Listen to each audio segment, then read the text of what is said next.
आज ना कटाची आमटी बनवायची आहे. कटाची म्हणजे काय? बऱ्याच जणांना कटाची आमटी म्हणजे काय माहितीच नसतं.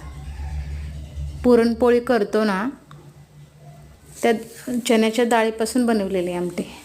पातेल्यामध्ये 4 पळ्यात तेल टाकलं, जिरे, मोहरी, कढीपत्ता, लसूण, अद्रक, कोथिंबीर त्याचं वाटण केलेलं होतं ते टाकायचं. खोबरं टाकायचं वाटलेलं आणि छान हलवायचं. हलवणं झालं तर जे आमटीसाठी आपण पाणी काढलेलं आहे त्याच्यामध्ये गूळ टाकायचं. पातेल्यातलं सगळं लाल झाल्याच्या नंतर काळा मसाला टाकायचा. 2 चमचे मी काळा मसाला टाकलेला. माझा छोटा चमचा आहे म्हणून मी 2 चमचे टाकते. हळद टाकायची.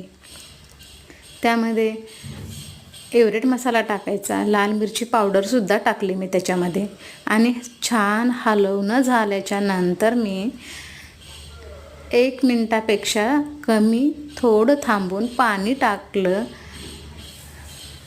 पाणी टाकायचं त्याच्यामध्ये. पाणी टाकलं की थोडंसं थांबायचं. कटाच्या आमटीला जास्त उकळी येऊ द्यायची नसते.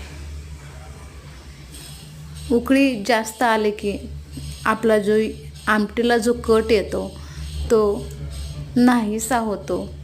त्यामुळे कटाची आमटी करताना जास्त उकळी न येऊ देता मंद गॅसवरती सगळं करायचं आहे. बघा कटाची आमटी कशी वाटली तुम्हाला. आणि वरून कोथिंबीर टाकायची, चवीपुरतं मीठ टाकायचं. मी शिजताना तर मीठ टाकलंच होतं डाळीमध्ये. तुम्हाला ही रेसिपी कशी वाटली मला नक्कीच